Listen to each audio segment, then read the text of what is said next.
Then when I heard about vintage cash cow and realised I just put everything, all the different things in one box and send it off and you guys deal with it all, that just made life so much easier, so I went for it.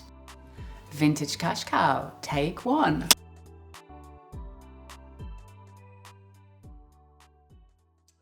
Right, hello, I'm Wendy and I'm from Leeds. How much stuff have you inherited over the years? You've obviously shown us a lot of family stuff. Gosh, yes, yeah. Well, I'm an only child and an only grandchild.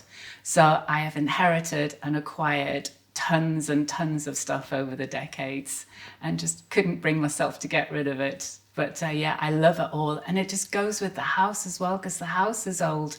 So every time I see something old or vintage, I think, yes, I've got to have that. It'll look perfect in the house. But now the house is full. I can't bring myself to throw it away. It's too nice for that. So that to know that it's going somewhere else and being used and being appreciated, that makes a big difference and makes it easier to let go of it as well. Because originally I had all these boxes up in the attic gathering dust, and the thought of researching different specialists for different things and then getting in a car and driving to different places with different items and different boxes was just overwhelming. So I never did anything about it. But then when I heard about vintage cash cow and realised I just put everything, all the different things in one box and send it off and you guys deal with it all, that just made life so much easier. So I went for it. A friend told me about it. She said it was the best thing she'd ever done. And then, by complete coincidence, a few months later, I saw the advert on the telly and thought, oh, that's what my friend was talking about. I must look into that. And then sort of looked you guys up and found out more information. And just the way you described it, I thought, that sounds so simple and straightforward. I'll give it a try. And I'm really glad that I did. I sent jewellery, gold, silver, old coins, old toys, some watches, cameras, war memorabilia, my granddad's war memorabilia.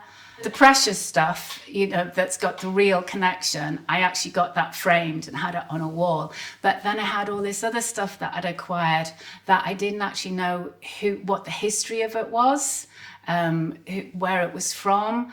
And obviously couldn't throw it away because it was special, but I didn't have an emotional connection to it. So I sent all that to Vintage Cash Cow to sort out as well. I would definitely 100% recommend Vintage Cash Cow. I was happy with the offer I got. I was happy with that, very happy with that, and used it to go on a girls' weekend in Paris with my old bezies. So thank you for that, Vintage Cash Cow. We had a great weekend in Paris. We did the full works. We went up the Eiffel Tower, walked along the banks of the Seine. We did all the traditional stuff that you expect to do in Paris, but absolutely loved it. Got some great pics of us all at the top of the Eiffel Tower, all waving. Good stuff. You didn't take Herman? No, I think the steps would have been a bit too much for Herman. Although I'm sure he would have given it a try, but he would have been pushing everybody else out the way to get to the top. People diving off the sides of the tower, no. And as you can see, I've got plenty more to send as well, so it's on its way. Thank you, Vintage Cash Cow.